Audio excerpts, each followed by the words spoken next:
জাতিসংঘের অধীনে শহীদ ওসমান হাদির হত্যার তদন্ত করতে হবে। আমাদের দাবি ৩, জাতিসংঘের অধীনেই শহীদ ওসমান হাদির হত্যার তদন্ত।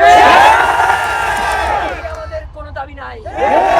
প্রিয় ভাইয়েরা, এই যে এতক্ষণ ধরে শহীদ ওসমান হাদির স্ত্রী, যিনি জীবিত থাকা অবস্থায় কোনোদিন তার স্ত্রীকে বাহিরে নিয়ে আসেন নাই, তার স্ত্রীও কোনোদিন বাহিরে বের হওয়ার প্রয়োজন বোধ করেন নাই, আজকে বিকাল 4টা, এখন বাজে কয়টা?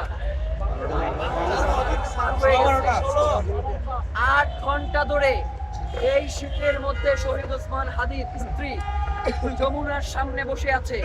একটা পিয়ন বের হয়েও তাকে সম্মান জানানোর প্রয়োজন মনে করে।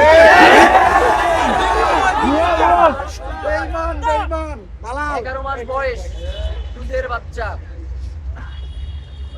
বাসায় বসে কান্নাকাটি করছে।